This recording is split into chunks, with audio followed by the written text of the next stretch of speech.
Bowler's Bay, Bimming Merry Magna, Binster, Binge, Great Binge and Lesser Binge. Amazing. What's amazing? The names of our English villages, Watson. What foreigner reading these could ever think of us as stiff and sober-minded people? Bippery Cross, Birrer Crags, Bird Cherry Brook and Birding Peace Place, Burlston Junction. When do we go? Go where? To Burlston Manor, Burlston, Sussex. Whatever led you to believe that I'm interested in Sussex, Burlston, or Burlston Manor? No doubt you saw the account of the rather gruesome murder of Squire John Douglas. Quite so. The case has interesting features. But at the moment, I'm more interested in the fly fishing possibilities in the neighborhood of Burlston. Ah, that would be the Arun. Runs within 2 or 3 miles of the manor house. Hmm? What manor house? Burlston, the home of the late Squire Douglas. Oh, yes, I remember. I believe he was quite a fisherman. The moat is 40 feet wide. 40 feet wide? Well. Good Lord. He could probably fish from his bedroom window. And when the drawbridge is raised, the place becomes an island. 4 hours after the bridge is raised, the body of Squire Douglas is found in his study with half his head blown off. That should appeal to you. Fishing seems a safe business by comparison. Do you row a boat? A boat? For fly fishing? Have you ever fished before? Does this look like the equipment of an amateur? Odd word. Which? Equipment. All the fishermen I've ever known talk about their tackle. What do you deduce from that, Holmes? Obvious. Your fishing friends either lack experience or vocabulary. We deep-sea fishermen are in the equipment class. None of your nasty little bundles. Yes, that gaff is far more suitable for a shark than a trout. Do you really think so? No good for trout? Well, it depends what trout you're after. Oh yes. Well, we must carry a tape measure. A tape measure? What on earth for? To measure our catch, of course. To measure our catch and throw back the little ones. A good rule in life, Watson. Always remember to throw back the little ones.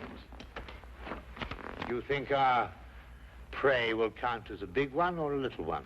Well, hardly as big as Squire Douglas, lying dead in his castle, surrounded by his moat. Holmes, you've been analyzing this case. Well, you know, I haven't got enough data yet for analysis, really. Do you think it could be an accident? What, with a sawn-off shotgun? And the triggers of both barrels wired together? Murder, eh? Yes, possibly. What do you mean by possibly? Don't sit there, man. That may be opportunity knocking. Oh.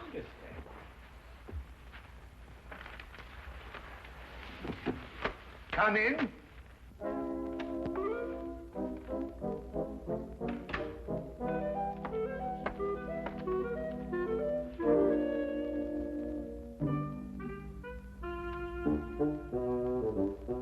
Mr. Sherlock,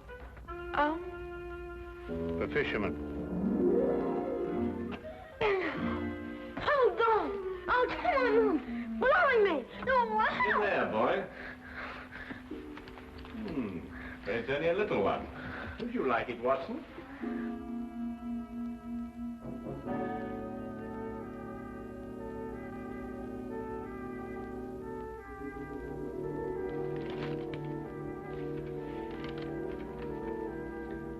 Would appreciate your view.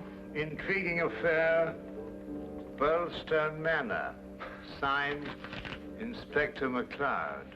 Ha! Please, English, for I'm utterly baffled. Help. Hey, where is it? Where's what? Well, the tape measure, of course. Where is that tape measure? Holding the fiddle case together, sir. Fiddle? Violin case, boy. Oh, tell me, Watson, how are we off for trains? Trains? Ah, yes. Now, let me see. Burlston. Yes, now, that would be the West Sussex Littlehampton Bognor line. Now, there's a 10:15.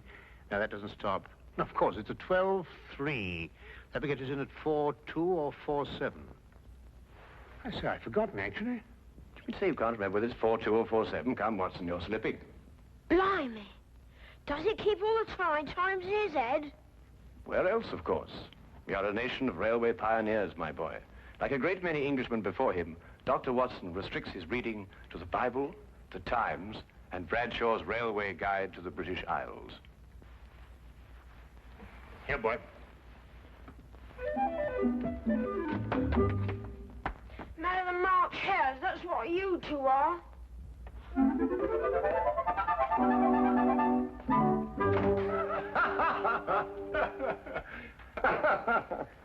I say, Watson, have you seen my weekend bag anywhere?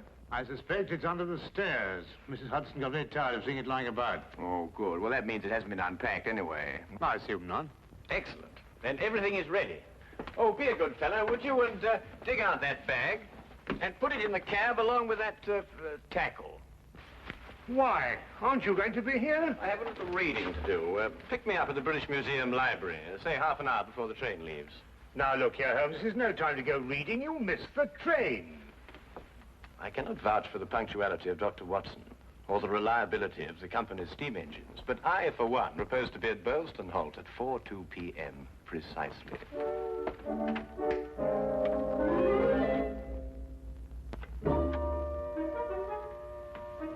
Or is it 4:07?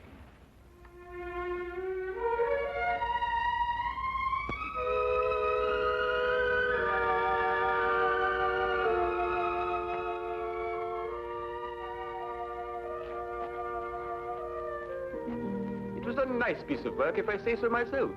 The entire story hung on a spider's thread. A spider's thread? Exactly. Huh. Yeah, it sounds interesting, Inspector. Now perhaps you'll start at the beginning. Simply stated, the castle, as you'll see, has a moat. And when it's up, as it was at the time of the murder, it's a sealed fortress. Who was in the castle at the time of the crime? The murdered man's wife, Mrs. Douglas, and a foreign friend, John Morell. Just those two? And the servants, but we've been able to rule them out completely. And from your description of the house, it would have to be one of them. Either Mrs. Douglas, or this friend of hers, Morell, or both of them. They tried to make it appear as though someone had broken into the house and then dived through the windows to swim the moat. But you disproved it. Completely. How? I'll tell you when we get there. This murder weapon. A sawn-off shotgun, I believe. An odd weapon, that. And a foreign gun, too. 3 letters on the barrel. P-E-N. Aha. A larger P with a flourish over it, followed by a smaller E and N. That's right. Ah, the Pennsylvania Small Arms Company, the famous American firm. That's perfect. That's all I need. You mean you need additional evidence? Well, Mr. Holmes, every little helps, you know.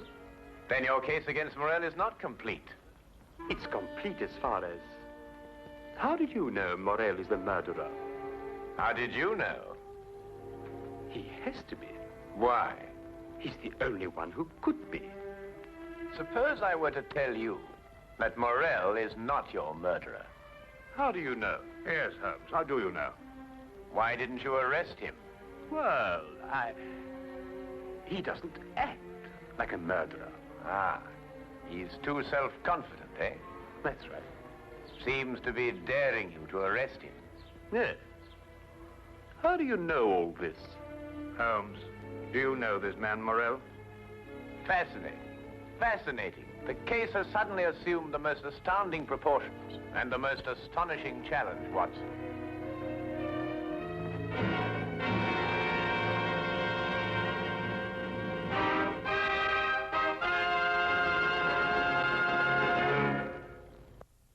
Specimen of the period. Yes, it is lovely, isn't it? What did you mean, Mr. Holmes? Nothing. I just think it's a lovely building. No, I mean when you said that Morell didn't murder Mr. Douglas. Oh, that. Yes, what did you mean? How do you know he didn't do it? Well, if he didn't do it, she did. You're jumping again, McCloud. You're jumping. But it has to be one or the other. Does it really? What's he talking about? Well, don't you know? No, I don't know. If 2 people are in a sealed house with a murdered man, one of them has to be a murderer. That's common sense. Ah, but is it logical? What do you mean? Is it logical? I don't know, but Holmes says that all the time. I was hoping you might be able to tell me.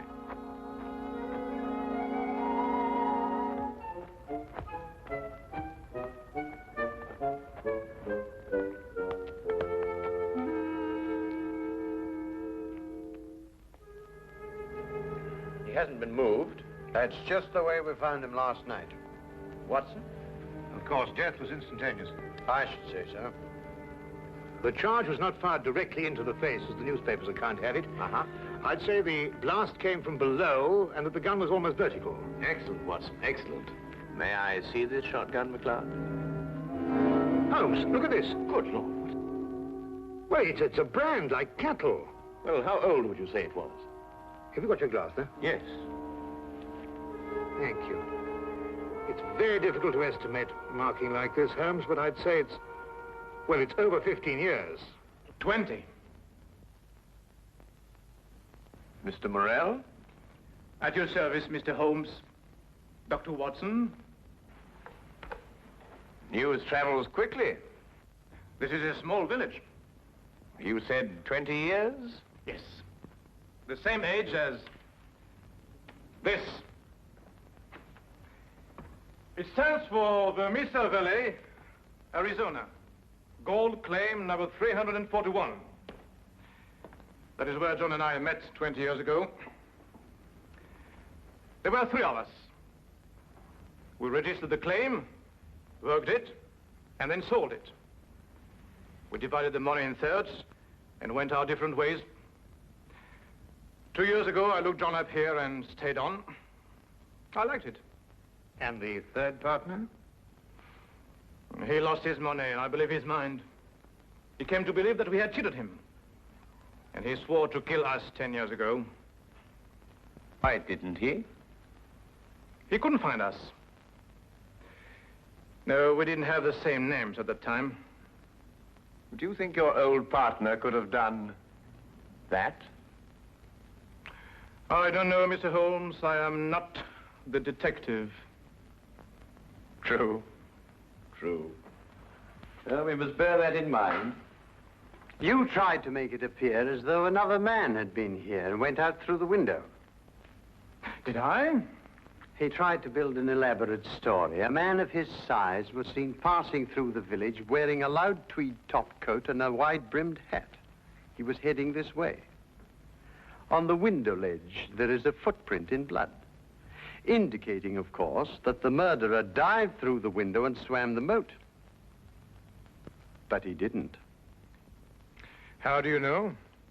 Because, Mr. Morrell, outside that window and just a few feet down is a very large and at least a month-old spider's web.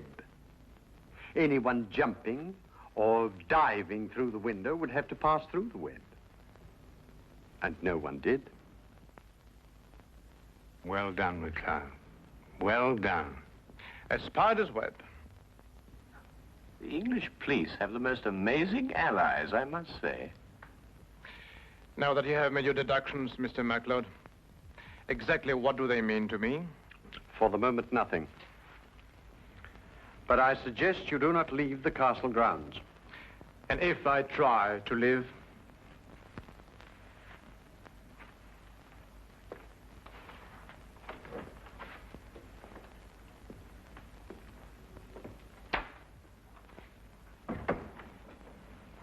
Well done, McLeod. You've certainly got your man. But I'm not rushing in to make any arrest. I'm going to make sure the case is iron cast. Oh, very wise. And what's the motive? Revenge for the Vermis Valley affair? I've got to go a bit careful there, Doctor. If you ask me, it's a case of, cherchez la woman. Oh, what's he? Oh, he's Douglas. Well, you know how these things are, Doctor, between us, men of the world. We know how a situation like this can... Oh, of course. Of course. Of course. Of course. Delicate situation, then. Delicate. Yes, delicate. Might almost be called the case of the other man. Hmm?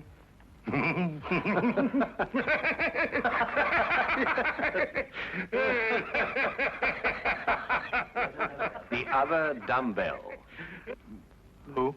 Not who, what. What? That's right, what? What are you talking about? That. There's only one dumbbell.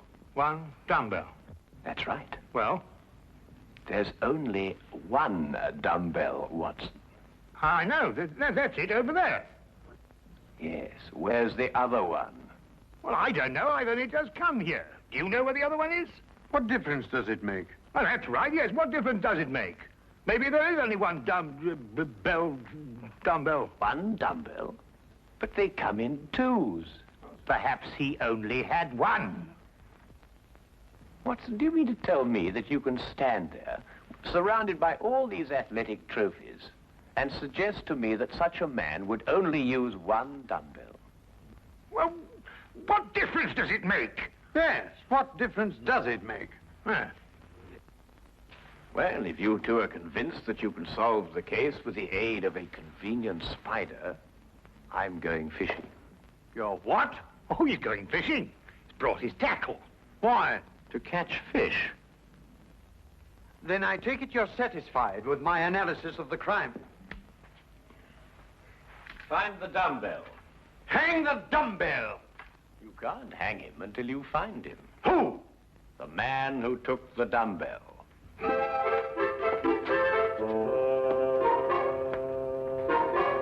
You've gone too far now, Holmes. I think you've made him very angry.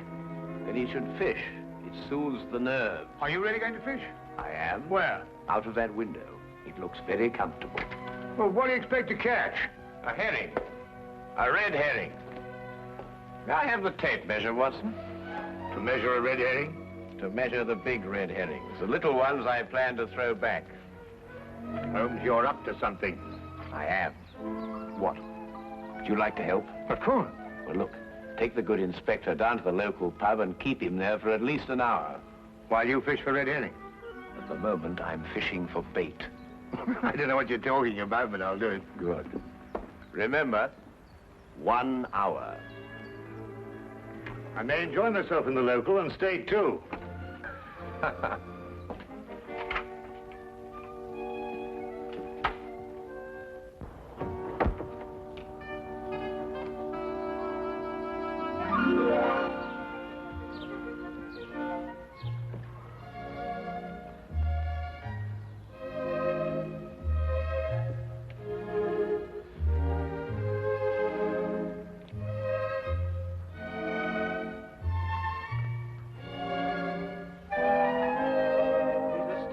That Holmes. What do you think he's been doing? There's no guessing with him. For all we know, he may really have been fishing. Perhaps we should have given him more time.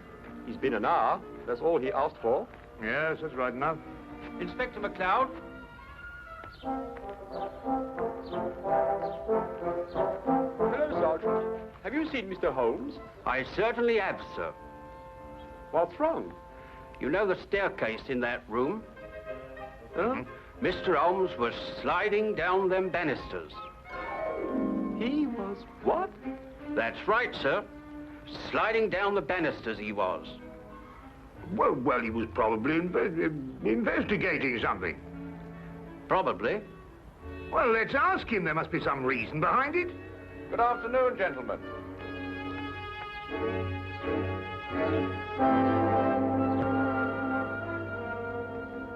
Go on.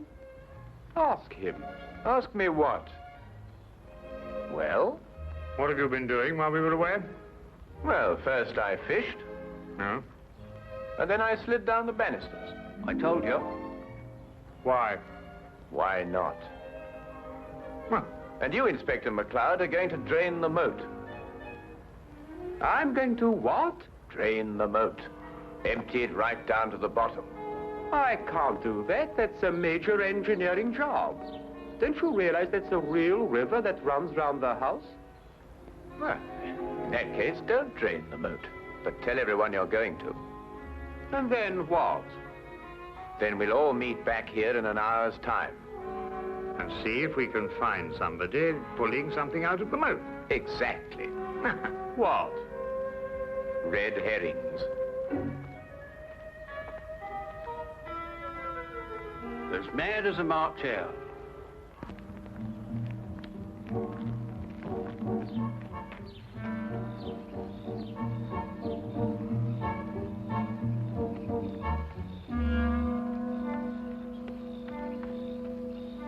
How much longer?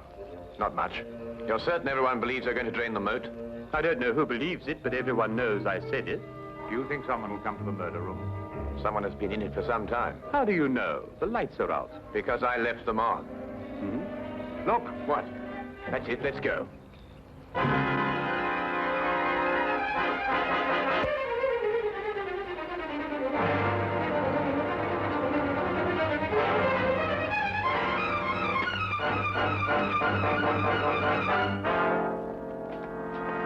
Oh, excuse me. What are you using for bait?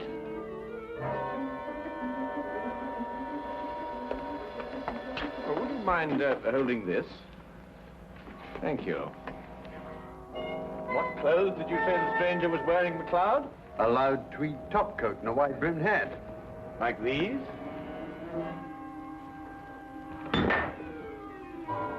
The dumbbell. Holmes, how did you know? When you're working near water, Watson, and a heavy object has disappeared, you may conclude, until you can prove otherwise, that it has been used to prevent some object from rising to the surface. All right, Morell. You're under arrest for the murder of John Douglas. It is my duty to warn you that anything you say may be taken down and used in evidence... No, McLeod. You haven't got it at all. What? This gentleman didn't kill John Douglas because John Douglas isn't dead. He isn't what? Dead.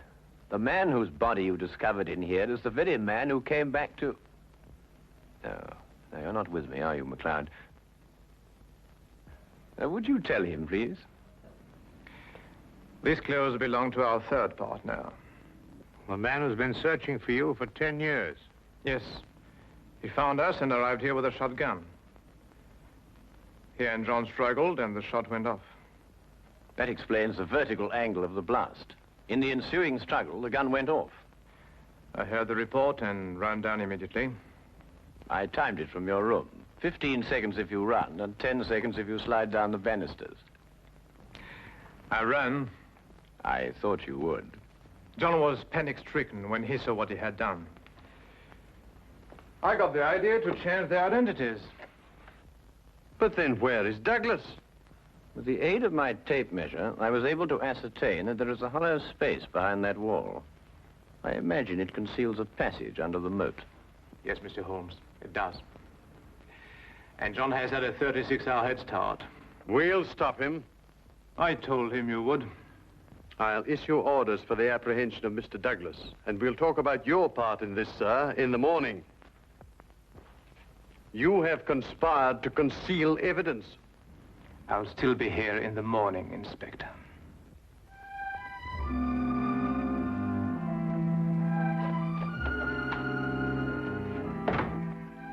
A very brilliant piece of deductions, Mr. Holmes.